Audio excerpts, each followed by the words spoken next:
नमस्कार दोस्तों, मैं रोहन शर्मा स्वागत करता हूं आप सभी का आपके अपने चैनल ज्योतिषन वास्तु में। कैसे हैं आप सभी दोस्तों? आज हम बात करने वाले हैं मार्च के महीने में बनने वाले एक बड़े ही खतरनाक योग के बारे में, क्योंकि दुनिया ने उसको एक खतरनाक योग नाम बोल रखा है। देखिए, मार्च के महीने में जो योग बनने वाला है वो है अंगारक योग, मंगल और राहु का अंगारक योग। अब काफी लोग कहेंगे कि सर अंगारक योग तो फरवरी में ही बन गया था, आप कैसे बोल रहे हैं कि ये मार्च में बन रहा है? ये बात मैंने पहले भी कही थी कि अंगारक योग दिखने में बन रहा है, हकीकत में नहीं बन रहा। इसको समझने का प्रयास करिए। देखिए, जब भी आप सूरज को उगते हुए तो देखा ही होगा आप सभी ने। सूरज उगता है सुबह 6 बजे, 6:30 बजे, 7 बजे। क्या उगते ही सूरज इतनी गर्मी दे देता है जितनी गर्मी वो 12 से 2 के बीच में देता है? क्या उगते हुए सूरज में ही आपको पसीने पसीने आने लग जाते हैं? नहीं, ऐसा नहीं होता। इट मीन्स कि हर एक प्लेनेट का एक टाइम फ्रेम होता है कि वो प्लेनेट कब पावरफुल होगा, वो प्लेनेट कब खराब असर दिखाना शुरू होगा, वो प्लेनेट कब चीजें बिगाड़ना शुरू करेगा और उसका पीक कब आएगा। क्योंकि शुरू, पीक एंड देन डाउन, ये हमेशा एक पैरामीटर हर प्लेनेट के साथ चलता है। तो यहां पर अब देखना यह है कि मंगल और राहु का अंगारक योग और इसका पीक कब और कहां और कैसे आ रहा है। देखिए, अब जब अंगारक योग की शुरुआत हुई, जो कि हम बात कर रहे हैं 20 से 22 फरवरी के बीच में, जब अंगारक योग की शुरुआत हुई तब क्या था? मंगल थे 0 डिग्री पर, राहु आपका 20-22 डिग्री के आसपास। अब राहु जो है वो उल्टे चल रहे हैं, मंगल जो है वो सीधे चल रहे हैं। पर जब मंगल सीधा चल रहा है तो मंगल की डिग्री तो अभी 0 है, मतलब कि बहुत ज्यादा पावरफुल नहीं है। अंगारक योग तब बनता है जब राहु प्रबल हो, मंगल कमजोर हो। जब मंगल प्रबल हो जाएगा, राहु कमजोर हो जाएगा तो अंगारक योग खत्म हो जाएगा। बट मंगल बिल्कुल निष्प्रभाव, मतलब कि 0 डिग्री, तो अंगारक योग उतना प्रबल नहीं बन पाता। फिर जैसे जैसे मंगल की डिग्री बढ़ती जाएगी अंगारक योग प्रबल बनता जाएगा, क्योंकि मंगल की एनर्जी बढ़ती जाएगी, मंगल की आग बढ़ती जाएगी और इधर राहु का प्रकोप बढ़ता जाएगा। तो ये जो बात मैंने आपको बताई है दोस्तों, ये मैंने पहले भी वीडियोस में कहा है, जो मैंने मार्च के वीडियोस बनाए थे उसमें भी, कि 5 मार्च के बाद धीरे धीरे अंगारक योग का प्रभाव ज्यादा होने लगेगा, क्योंकि ये वो समय रहेगा जब मंगल 10 डिग्री को क्रॉस कर रहे होंगे। इसके बाद अगर हम देखें तो 15 मार्च के बाद और ज्यादा इंपैक्टफुल यहां पर रिजल्ट हमें देखने को मिलेंगे। तो 15 मार्च के बाद से पीक यहां पर स्टार्ट हो जाएगा और ये वो प्रबल टाइम रहेगा जहां पर बहुत ही ज्यादा सावधानी कहीं ना कहीं हमें रखनी होगी। ये बात मैंने पहले भी कही थी, बट वो थी मार्च के लिए। स्पेशली अंगारक योग का मेन प्रभाव कब पड़ेगा? तो अंगारक योग का मेन प्रभाव अगर बोले, जिसको मेन बोलते हैं, वो मेन प्रभाव जो पड़ेगा वो यहां से 15 मार्च से लेके और 26 मार्च तक के बीच में ज्यादा रहेगा। इवन 27 मार्च भी आप काउंट कर सकते हैं। अब ऐसा क्यों? 27 मार्च क्यों? 15 मार्च क्यों था वो तो हमने बता दिया कि 15 मार्च में इस तरह से रिजल्ट्स चलेंगे। 26 मार्च, 25 से लेकर 27 मार्च, ये वो समय अंतराल रहेगा जब राहु और मंगल 1 डिग्री पर रहेंगे, मतलब कि समान डिग्री पर। ये डिग्री भी ऑलमोस्ट होगी 18 डिग्री के आसपास। राहु भी 18 डिग्री और मंगल भी 18 डिग्री, दोनों ही पावरफुल अवस्था में। अब देखिए, ध्यान से अगर आप देखेंगे दोस्तों, तो 18 डिग्री ये वो पावरफुल डिग्री है एस्ट्रोलॉजी में जो कि बड़ी भयंकर डिग्री होती है, बड़ी भयानक डिग्री होती है, क्योंकि 0 से लेकर 30 का पैरामीटर बनता है। इसमें 18 डिग्री बहुत ही ज्यादा पावरफुल डिग्री है।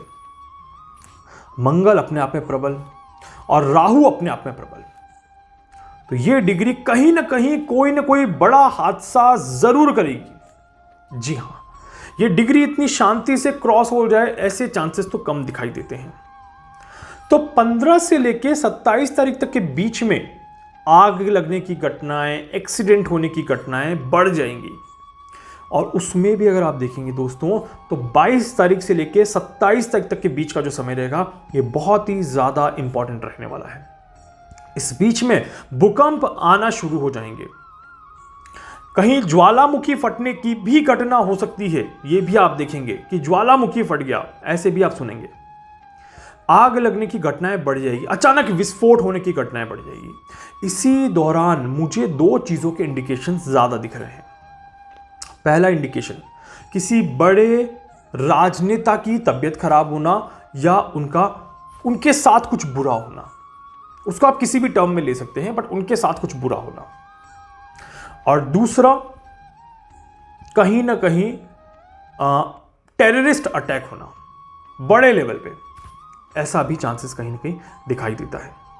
तो ये दो बड़ी घटनाएं इस टाइम ड्यूरेशन के दौरान होते हुए दिखाई देती है। वैसे मंगल और राहु का ये जो अंगारक योग बन रहा है, इसका प्रभाव अक्टूबर तक रहेगा, 6 महीने तक रहता है कहीं ना कहीं, बट अक्टूबर तक समय थोड़ा सा अप डाउन वाला चलेगा। तो इस बीच में भी ये घटनाएं कहीं ना कहीं घटती हुई दिखाई देती है। जी हाँ, अब होता क्या है, जब 27 तारीख के बाद मंगल क्रॉस कर जाएगा, जब मंगल क्रॉस कर जाएगा, जब मंगल अपनी डिग्री राहु से बढ़ा देगा, तो वहां पर चीजें जो हैं वो थोड़ी सी न्यूट्रल आना शुरू हो जाएंगी और इस योग से एक लेवल बाहर निकलना हम शुरू हो जाएंगे। यहां के बाद धीरे धीरे चीजें बैलेंस होना शुरू हो जाएंगी। कालसर्प आपका ब्रेक हो जाएगा, काफी हद तक नेगेटिविटी खत्म हो जाएगी और बहुत हद तक मंगल का प्रभाव शुरू हो जाएगा। और जैसे ही यहां से मंगल अपना प्रबल हुआ, वैसे ही पूरी सृष्टि में देखिएगा एक अलग सी एनर्जी और एक अलग सी ऊर्जा का संचार होना शुरू हो जाएगा। ये अलग सी एनर्जी और ये अलग सी ऊर्जा हमें कहीं ना कहीं अग्रेशन भी देगी और हमें कहीं ना कहीं पावर भी देगी। ये बात ध्यान रखिएगा। इसके पीछे कहानी बड़ी अलग है, बट कहीं ना कहीं ऐसी चीज़ें हमें देखने को ज़रूर मिलेगी। आने वाला साल मंगल का ही साल है यहाँ पर, तो इसीलिए मंगल का साल मेहनत का साल होता है और जिस इंसान ने मेहनत कर ली उससे लाइफ में पीछे नहीं मुड़ना पड़ेगा। उसका ये साल सक्सेसफुल साल है। जिस इंसान ने मेहनत कर ली उसी का ये साल सक्सेसफुल साल है। ये बात आप लिख के ले लीजिए मुझसे। 2021 उसका साल है जो बंदा मेहनत कर सकता है। जो भी पर्सन लक के भरोसे बैठ गया उसे कुछ नहीं मिलेगा। जिसके पास मेहनत है, जिसके पास कर्म है, वो ही सक्सेस है 2021 में। तो इसीलिए दोस्तों 2021 को अगर सक्सेसफुल बनाना है आपको अपने लिए, तो आपको मेहनत करनी पड़ेगी, क्योंकि 2021 अपॉर्चुनिटीज का साल है। ये बात मैंने पहले भी कही थी कि 2021 में आपको अपॉर्चुनिटीज बहुत ज़्यादा मिलेगी, बट उन अपॉर्चुनिटीज़ के लिए आपको मेहनत ज़्यादा करनी पड़ेगी। उन अपॉर्चुनिटीज़ के लिए आपको अपना एफर्ट ज़्यादा लगाना पड़ेगा। उसके बाद ही कहीं जाके आपको अच्छा रिजल्ट देखने को मिलेगा। उसके बाद ही कहीं जाके आपको एक सक्सेसफुल रिजल्ट आपको देखने को मिलेगा।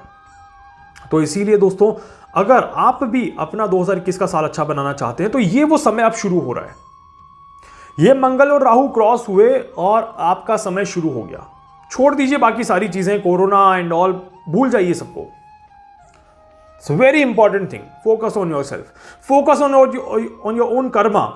अगर आपने अपने कर्म पर फोकस कर लिया और अगर आपने अपने आप पर फोकस कर लिया, तो ये गारंटी है कि ये साल आपका कोई खराब नहीं कर सकता। और छोटे छोटे उपाय जो मैं बताता हूं वो आप कंटिन्यू करते रहें, तो आपको कोई दिक्कत, कोई परेशानी नहीं रहेगी। और जो दिखावे में रह गया, जो दूसरों की बातों में रह गया, जो भाग्य के भरोसे बैठ गया, उससे इस साल कुछ नहीं मिलने वाला। क्योंकि ये साल भाग्य का साल नहीं है, ये साल कर्म का साल है, ये साल मेहनत का साल है। तो चॉइस आपके हाथ में है कि अब आपको क्या करना है, आप क्या करना चाहते हैं और कैसे अपने इस साल को अब अच्छा बनाना चाहते हैं। क्योंकि जो खराब समय था वो निकल रहा है, अब अच्छा समय दस्तक दे रहा है। तो इस अच्छे समय का इस्तेमाल आप अपनी समझदारी से करें, तो आपको फ़ायदा ज़्यादा अच्छा मिलेगा। उम्मीद करता हूँ वीडियो आपको अच्छा लगेगा। वीडियो को लाइक कर दीजिएगा, नीचे एक लाइक का बटन है उस पर दबा दीजिएगा। चैनल को सब्सक्राइब जरूर कर दीजिएगा, बेल आइकन पे क्लिक कर दीजिएगा। इसके अलावा अगर मुझसे कुछ पूछना चाहते हैं, कुछ जानना चाहते हैं, अपनी कुंडली का एनालिसिस करवाना चाहते हैं, आप मुझसे संपर्क कर सकते हैं। मैं पूरी कोशिश करूंगा आप सभी की हर संभव मदद यहाँ पर कर सकूँ। धन्यवाद।